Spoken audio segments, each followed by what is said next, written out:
Okay, so I am back. So this is with probably the grade 4 and 5s. Some of you may know me. I'm Mrs. Giles, and I'll introduce myself once again. I'm First Nation from the Athabasca Chippewa First Nation in Fort Chippewa, Alberta. And I am originally from Fort McMurray. I lived here in Fort McMurray, in and out of Fort McMurray into Fort Chip throughout most of my life.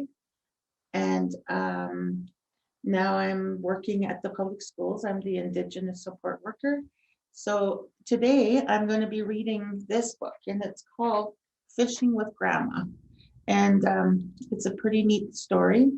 So I will start reading it now.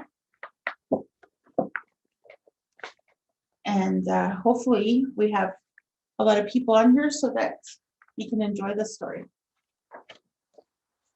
So, Fishing with Grandma. Make sure that you can see the book really here.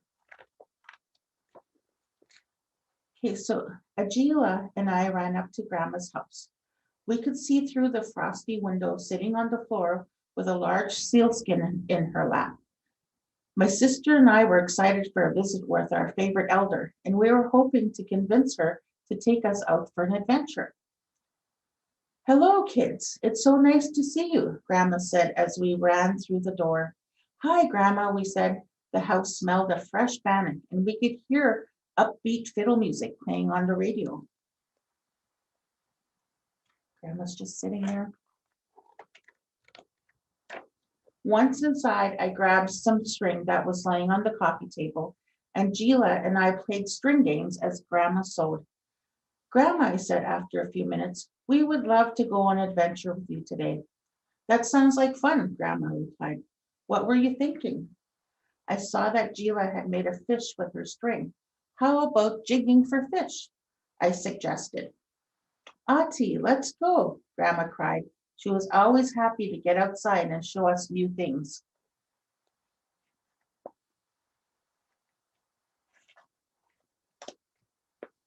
Grandma told us what clothing and equipment we needed to bring in order to stay warm. She told me to layer my clothing so that I would not sweat when I chipped the ice. In the fall, when the ice is just starting to form, it is thin and perfect for jigging. And I think jigging means is another way of saying like for ice fishing or fishing.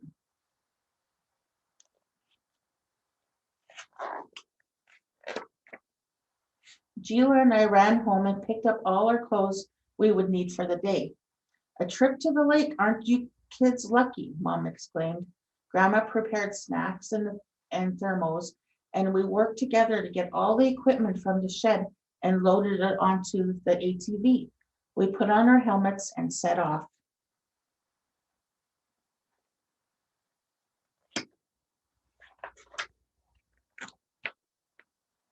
It was a crisp, sunny October day, and I was glad Grandma had told us to bundle up. There was already some snow on the ground, even for enough for people to harness their sled dogs. In the distance, we could see some inukshiks on the hills north of the community. There they are. We held on tight as we drove down the bumpy road, rounding many turns towards the frozen lake.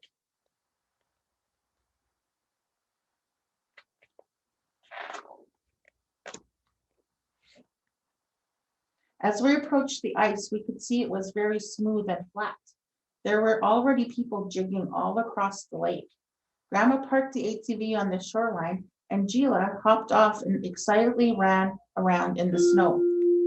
Grandma explained how to test the ice to make sure it was safe to walk on. She jabbed a long rod into the ice to see if it would break through. If the rod did not break the ice, it was safe to walk on. We then took our gear onto the smooth, glassy surface. This will be a good spot, Grandma told us. Not too deep and not too shallow. I was pretty sure my grandma knew everything.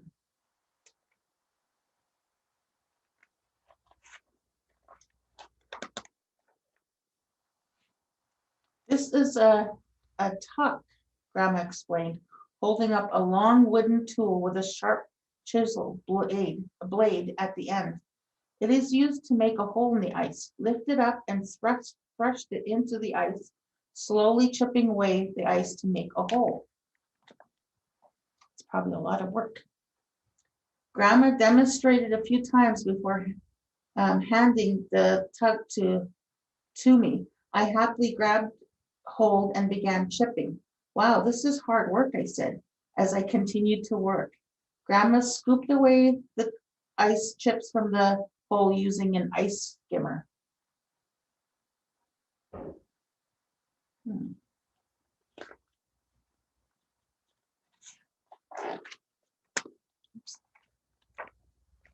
A few more minutes, water suddenly came rushing up through the ice. Grandma exclaimed. It's in the language of Inuit language, so I can't really pronounce that. I'll try to sound it out. So I think it's Ali Nut or something. Grandma exclaimed.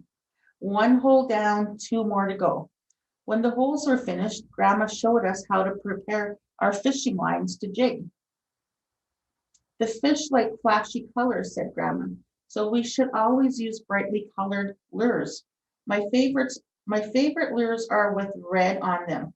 The fish really like those. I decided to try a brilliant pink lure.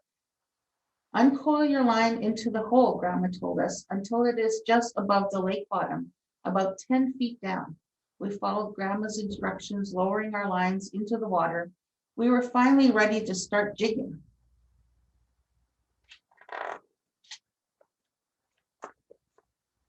Just hold your jigging sticks and make small movements with your wrists, Grandma shouted from her hole. Wow, I can see the bottom of the lake. I can even see some fish swimming by, I yelled back. From time to time, I would look up from my fishing hole and listen to the sounds of the lake. Ravens flew by calling, gawk, gawk. I could hear skidoos and ATVs in the distance. Every now and then, I heard excited voices shouting, it's going to your hole, or I got it. The ice was alive and wonderful sounds. You see all the fish swimming down there underneath the ice in the water.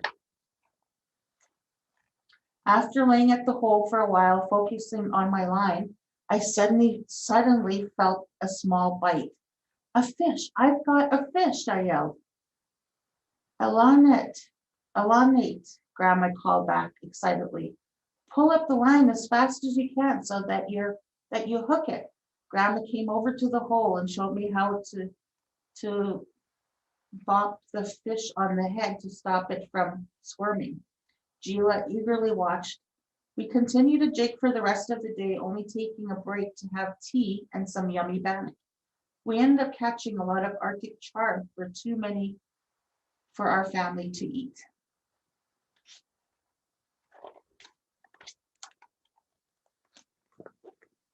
What will we do with our catch, Grandma? Gila asked.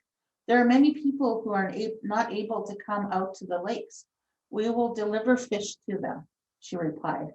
It is always important to think of others.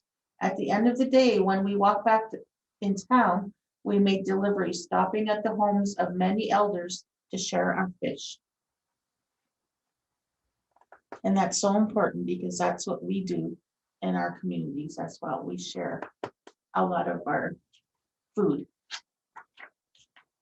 When we got back to Grandma's house, she fried up the remaining fish, and we had a delicious dinner with our parents.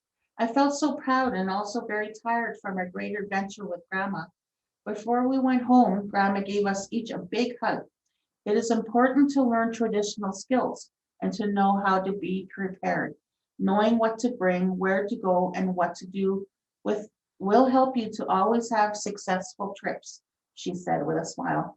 I gave her a big squeeze and said, thank you for teaching us.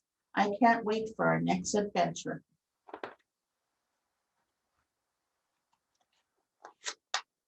And that's the end of the story.